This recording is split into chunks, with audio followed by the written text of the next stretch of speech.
don't deal with somehow.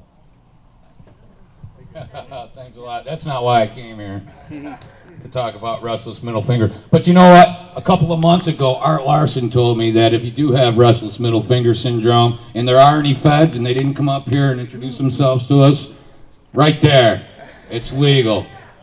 All right. First thing I want to say is, hey, from one guy who spent some time behind bars to the rest of you guys, welcome back. And if this is the best they got, bring it. You know, it's just not enough. Tony, who was up here a few minutes ago, you know, when I was asked to do this, I'm actually kind of honored to be able to do something like this. I don't do it very often. And I didn't know what I was going to talk about. I had several, you know, I could come up here and talk about cannabis. I can talk about the Constitution. I could talk about the government. And what I decided I was not going to have a speech prepared. All right. But then I did. Bring it on, JJ. Let me just start. I just want to actually.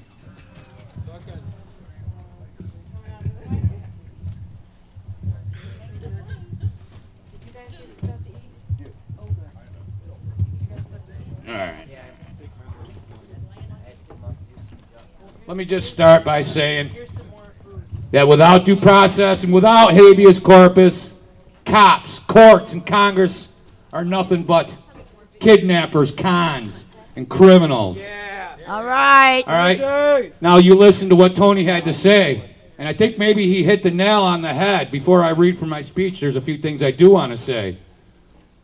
You might wonder why would they try to infiltrate this group here, but Tony mentioned it during his talk, because you guys were getting involved and you're being successful locally here.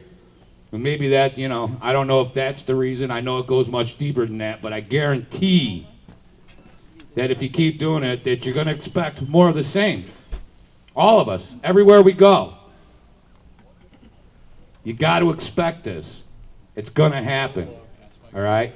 And this is the best they got, and the best ain't good enough. Now, quite frankly, in 10,000 years, I'm not so sure anthropologists that are studying our epoch or our era,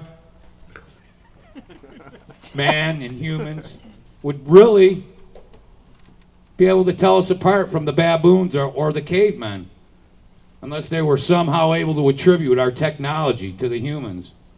And we need to evolve. It's not a people, it's not a religion that we should be worried about. It's ideas, systems. That's right. Like usury and slavery. We need to move beyond violence and punishment, past war, vengeance, and retribution. Whenever we, as a people, are wrong, we demand retribution. When our government is wrong, we demand shock and awe. We demand vengeance. We watch and we don't see what's really going on. We know in the back of our minds that it's heinous, that it's evil. We know that bombs and sanctions cause death and despair and agony and pain. Right. They don't create solutions. They don't make things better for anyone.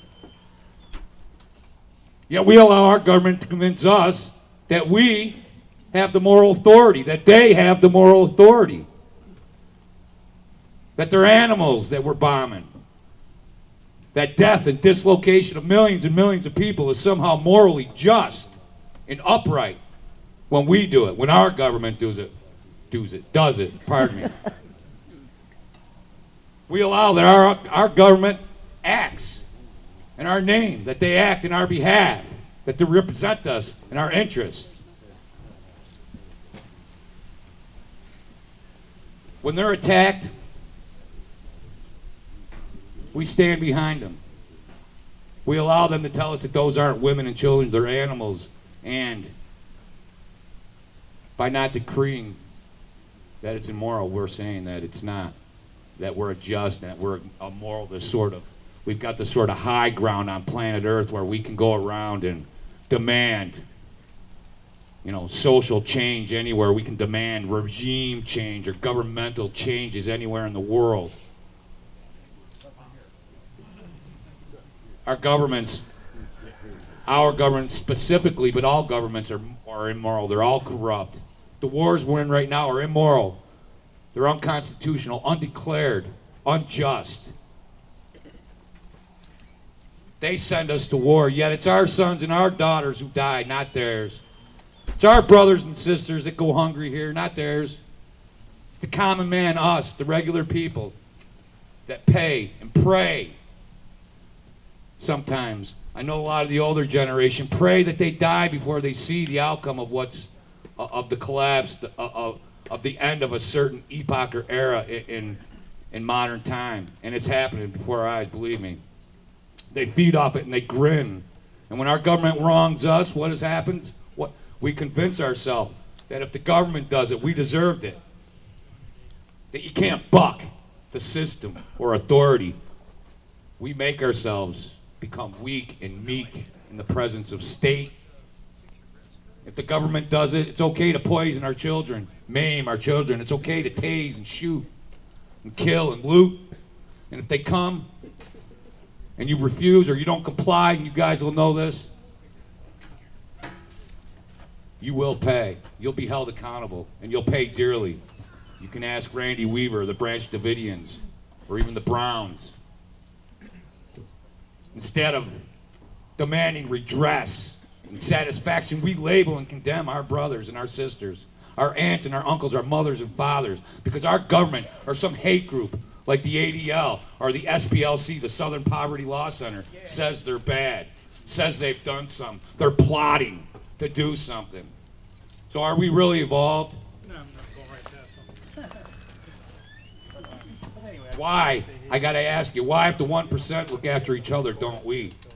I'm often asked a question, why, us, and I use the term 99% very loosely, because even amongst us, we're a tiny percentage of the 99%, all right? Us, eyes wide open sort of folk. Why do we fight each other? I mean, we outnumber them, clearly. Why all the racism and the hate? It's forced down our throats. It's perceived. Our language has been labeled hate speech by hate groups.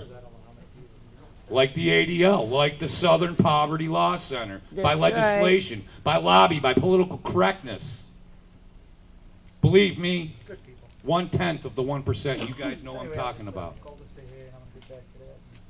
The ones who own the world hate each other, they hate us. They're not racist, they hate everyone, regardless of their color, their race, their creed. They hate. That's right. But guess what? We have the capacity to not hate. We're different. You can't judge them by what you would or you wouldn't do. We have the capacity for compassion, for empathy. They don't. That's our ace in the hole. That's the only thing that separates us from the elites, from the psychopaths, the sociopaths.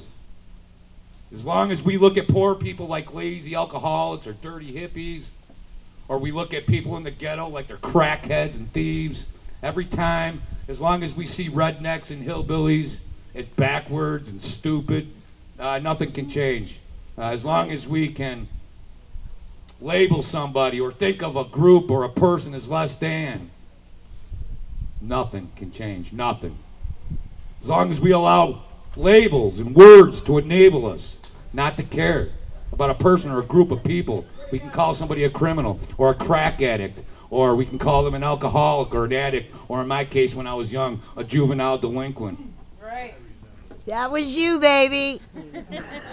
But labeling me a juvenile delinquent made it a lot easier for my parents to allow the state to come and take me out of their house. Uh-oh. All right? I'm just saying labels. That's right. As long as we can hate somebody or something so much, we can hate so much that just being left alone is not enough. It's not enough. That in our minds we hate them so much that nothing less than begging on their knees for forgiveness will do. That's right. Nothing's going to change. We will be at a disadvantage.